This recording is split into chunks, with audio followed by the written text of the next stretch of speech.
Halo kaum pemula, kaum recehan, rebahan cari cuan.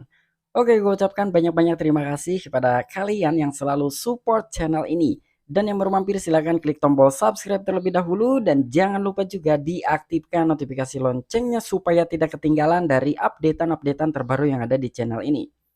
Oke, pada kesempatan hari ini gue bakal mengupdate mengenai cryptocurrency atau aset-aset digital. Tetapi sebelum lanjut ke pembahasan, seperti biasa gue ingatkan kembali kepada kalian tetap do your own research. Di sini gue tidak ada unsur ajakan kepada kalian untuk membeli ataupun menjual koin-koin dan juga token-token yang gue bahas. So, apapun risikonya gue tidak ikut bertanggung jawab. Oke, jadi langsung saja kita cek-cek market terlebih dahulu ya. Nah, di mana sekarang ini gue buka di exchange Hotbit ya. Kalau untuk Hotbit ini ya bisa dibilang exchange atau wadah gitu. Wadahnya koin-koin micin ini banyak banget gitu ya untuk di exchange Hotbit. Dan untuk kondisi market sekarang nih di mana Bitcoin telah mengalami kenaikan 4,35%. Ethereum naik 5,43%, Shiba Inu naik juga dan beberapa altcoin pastinya ikut-ikutan nanjak ya. Karena memang si raja koinnya pun naik. Di sini untuk Bitcoin itu sekarang harganya di 23.905 dolar. Wow, ini udah mau ke 24 ribuan gitu ya. Nah, jadi kira-kira nih ya, menurut kalian nih dengan kondisi market seperti ini dan juga hasil Rapat The Fed itu yang menaikkan suku bunga 0,75%, tetapi di sini market ikut-ikutan nanjak. Ketika kita melihat dari jadwal The Fed itu bahwa bulan Agustus ini tidak akan ada rapat dulu gitu ya, tetapi ya buat kalian tetap berhati-hati yang mau masuk. Karena apa gue bilang berhati-hati? Karena kita nggak tahu ya di sisi lain suku bunga dinaikkan gitu. Di bulan lalu dinaikkan 0,75%, market anjlok gitu ya. Tapi kenapa sekarang naikkan suku bunganya masih sama tetapi market nanjak? Nah, ada apa? Apakah ini gorengan bandar atau seperti apa? Nah, intinya kalian tetap berwaspada gitu ya. Jadi yang bakalan gue bahas sekarang itu adalah mengenai aset-aset digital khususnya cryptocurrency secara keseluruhan ya. Jadi bukan hanya untuk Bitcoin, Ethereum, Shiba Inu, Polkadot, Filecoin, enggak ya. Jadi intinya secara keseluruhan. Nah, dan di sini ada beberapa koin juga yang telah gua tambahkan ke fitur favorit dan pastinya di sini banyak ya lah ya token-token micin gitu yang telah gua tambahkan ke favorit, intinya seperti itu. Oke, jadi di sini itu ada salah satu artikel ya yang memang dikatakan oleh salah satu direktur IMF, International Monitoring Fund. Jadi IMF ini salah satu memonitoring perbankan gitu ya di beberapa negara ya, kurang lebih yang dia monitoring itu ada sekitar 190 negara sampai 200-an gitu ya, kurang lebih sekitaran segitulah negara yang dia monitoring tuh.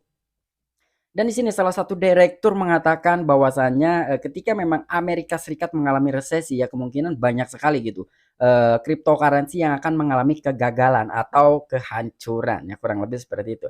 Cuman di sini yang menurut gua rancu adalah apakah kita berpatokan terhadap Amerika Serikat gitu ya untuk berinvestasi di aset-aset kripto. Sementara di dunia ini bukan hanya negara Amerika Serikat aja yang berinvestasi di aset-aset kripto. Dan apabila kalian mempunyai pendapat silahkan tuliskan di kolom komentar.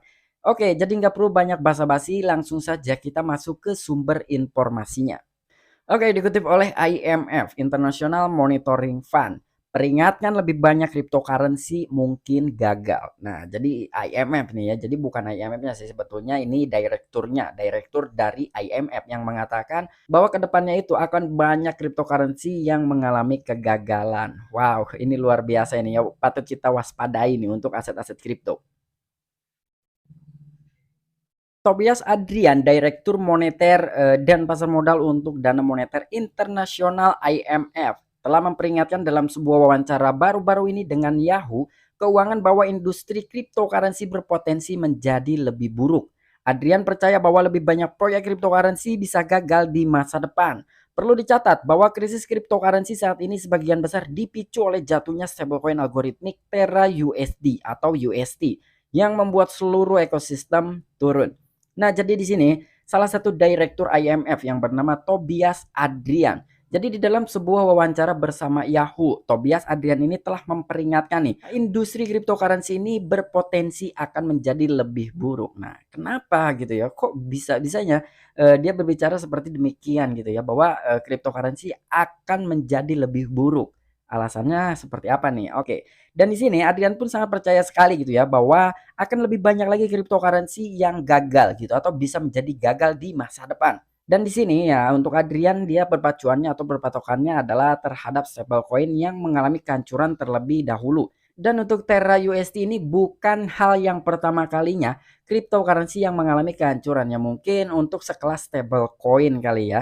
Untuk sekelas stablecoin ya memang USD gitu yang mengalami kehancuran yang parah seperti ini. Karena dia bergandengan dengan Terra Luna yang sekarang menjadi Luna Klasik. Jadi yang namanya bergandengan, ketika yang satu jatuh ke jurang, ya yang satu pun ikut ke bawah gitu ya, kurang lebih seperti itu. Dan untuk di sini Adrian berpatokannya terhadap stablecoin algoritmiknya Terra Luna yaitu UST. Sehingga dia mengatakan bahwa cryptocurrency ini akan lebih banyak lagi yang mengalami kegagalan-kegagalan di masa depan. Dan di sini mengharapkan nasi jual yang lebih curam. Direktur IMF yakin bahwa aset digital akan mengalami aksi jual yang lebih tajam jika ekonomi Amerika Serikat memasuki resesi. Bank sentral secara luas diperkirakan akan mengumumkan kenaikan suku bunga besar-besaran hari ini untuk menjinakkan inflasi. Wow.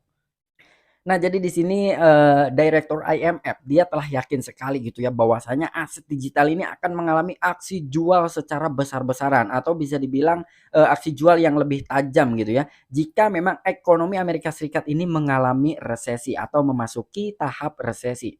Dan pertanyaannya, ya mungkin kalian bertanya, kenapa Amerika Serikat tidak mengalami resesi gitu ya? Nah, jadi di sini sedikit akan gua kasih pandangan gitu. Ini secara pandangan gua pribadi. Kenapa Amerika tidak mengalami resesi untuk saat ini? Ya karena begini, untuk di negara Amerika Serikat sampai dengan saat ini dia tidak kekurangan namanya lapangan pekerjaan gitu ya. Untuk lapangan pekerjaan, untuk lowongan pekerjaan, siapapun yang ingin melamar di negara Amerika Serikat itu masih banyak perusahaan-perusahaan yang membuka lowongan kerja atau lapangan kerja. Dan untuk dari tingkat pengangguran di negara Amerika Serikat ini sangat rendah dibandingkan dengan negara-negara lain. Ya kita berkaca terhadap negara kita sendiri khususnya Indonesia. Di Indonesia ini tingkat penganggurannya terus meningkat gitu ya walaupun sedikit demi sedikit ya intinya terus meningkat lah ya. Di sisi lain pun untuk dari lapangan kerjanya makin menyempit gitu ya, makin mengerucut, makin susah. Orang-orang yang ingin kerja zaman sekarang ini susah banget gitu ya. Ya kita bisa melihat lah ya beberapa teman-teman kita gitu masih ada yang nganggur gitu ya. Ya semoga aja di sini gua doakan buat teman-teman kita yang masih nganggur, gua harap semoga bisa mendapatkan pekerjaan yang layak, yang bagus, yang bonafit ya intinya yang bisa mensejahterakan teman-teman lah ya. Amin gitu. Tetapi berbeda dengan negara Amerika Serikat. Sampai dengan sekarang ya intinya lapangan pekerjaan itu banyak banget gitu ya di negara Amerika Serikat. Kalian mau melamar di manapun ya di sana intinya ada lah ya gitu. Banyak lah untuk perusahaan-perusahaan yang membuka lowongan pekerjaan gitu. Makanya di sini sampai dengan sekarang Amerika Serikat itu tidak mengalami resesi. Ya mungkin itu secara pandangan gua, secara acuan gua gitu ya kenapa Amerika Serikat tidak mengalami resesi. Dan di sini untuk bank sentral pun nih katanya akan menaikkan suku bunga secara besar-besaran demi menjinakkan inflasi. Cuman kalau menurut gua nggak mungkin juga gitu ya bank sentral akan menaikkan suku bunga demi menjinakkan inflasi karena di sisi lain kantor Federal Reserve itu adanya di US. IMF adanya di US. Ketika memang negara Amerika Serikat ini mengalami resesi gitu ya, nggak mungkin juga The Fed menaikkan suku bunga gila-gilain itu nggak mungkin karena gini, dia berada di negara US gitu ya, dan yang mengalami resesi itu adalah negara US sendiri gitu. Ketika memang dia menaikkan suku bunga secara besar-besaran sekaligus gitu. Nah, apa yang akan terjadi terhadap negara itu sendiri gitu. Di sisi lain dia sedang mengalami kesusahan lah ya bisa dibilang seperti itu, sedang mengalami kondisi yang terjepit, dia malah menambahkan beban gitu ya. Suku bunga dinaikkan otomatis beban dong gitu. Nah, jadi gua rasa ini The Fed pun tidak akan segila itu. Pasti dia pun akan memikirkan secara keseluruhannya gitu. Intinya ini demi kebaikan bersama khususnya negara Amerika Serikat ya kira-kira seperti apa nih ya kurang lebih seperti itu. Dan untuk bank sentral pun gua rasa tidak akan menaikkan suku bunga secara besar-besaran. Karena kita ini ya untuk di negara Indonesia aja kita ingin menaikkan suku bunga itu ada standarisasinya yang telah ditetapkan oleh OJK ya untuk di Indonesia nih. Dan mungkin untuk di negara Amerika Serikat pun sama gitu ya. Jadi dia nggak bisa semena-mena di luar aturan gitu ya. Ketika memang aturan sudah ditentukan ya kita nggak bisa mengelak gitu. Perusahaan BUMN kenaikan suku bunganya ini hanya misalkan 1% aja atau 0,25%. Ya udah gitu standarisasinya 0,25% gitu ya. Kita nggak bisa di atas itu. Ketika memang kita menaikkan suku bunga di atas itu artinya kita sudah melanggar SOP ya intinya seperti itu. Oke, mungkin itu aja informasi yang bisa gue sampaikan kepada kalian mengenai good news terbaru apa yang telah dikatakan oleh Direktur IMF yang bernama Tobias Adrian. Jadi kira-kira menurut kalian bagaimana nih ke depannya? Apakah kita benar-benar investasi di aset digital, investasi di cryptocurrency ini selama ini kita berpatokan terhadap Amerika Serikat? Gua rasa nggak seperti itu juga ya, karena ya yang berinvestasi di aset-aset kripto ini bukan hanya negara Amerika Serikat aja gitu ya. Contohnya Rusia dan Ukraina ini perang aja gitu, ini terdampak. Jadi ya gua rasa bukan hanya Amerika Serikat aja gitu. Ya intinya kita bisa melihat secara keseluruhan ya, bukan berarti dengan adanya artikel seperti ini semua aset-aset kripto bisa hancur beneran ya, gua rasa enggak. Karena ya di sini kita melihat dari Bitcoin, Bitcoin udah berapa kali gitu ya dibontang-banting ya, tapi sampai dengan sekarang ini alhamdulillah masih ada gitu, bahkan harganya luar biasa gitu, walaupun memang dia telah turun dari ATH-nya. Yang kedua, untuk Ripple atau XRP lah ya, walaupun memang Ripple dan XRP ini berbeda, tetapi untuk kriptonya adalah XRP. XRP sampai dengan sekarang ini terus-terusan digonjang-ganjing gitu, dibontang-banting sana sini, tapi ya XRP masih ada sampai dengan sekarang. Walaupun dia telah dikatakan bahwa XRP bukan komoditas, tetapi sekuritas. Ya bahkan di sini dia terus melawan gitu ya. Ya walaupun sampai dengan sekarang ini informasinya masih terus-terusan berlanjut lah ya dengan SEC. Tapi masih ada gitu ya. Mungkin di sini yang akan hancur itu adalah token-token yang tidak mempunyai utilitas sama sekali. Itu kemungkinan akan hancur. Dan gua rasa untuk dari sekelas top 5, top 10, top 20 ya mungkin bahkan top 50, top 100 pun ini tidak akan mengalami kehancuran yang luar biasa gitu ya. Walaupun memang dari Tobias Adrian ini melihat dari stablecoin USD Terra gitu ya. Kalau untuk USD Terra ya karena memang dia berkesinambungan atau dia keterkaitan dengan Terra Luna ya dia bisa terjadi kehancuran seperti itu. Ya mungkin untuk stablecoin yang lainnya yang enggak seperti itulah ya. Oke, mungkin itu aja informasi yang bisa gue sampaikan kepada kalian. Kurang dan lebihnya mohon maaf. Sampai jumpa. Saksikan di the next video-video gue selanjutnya. Salam cuan, salam profit. Bye-bye.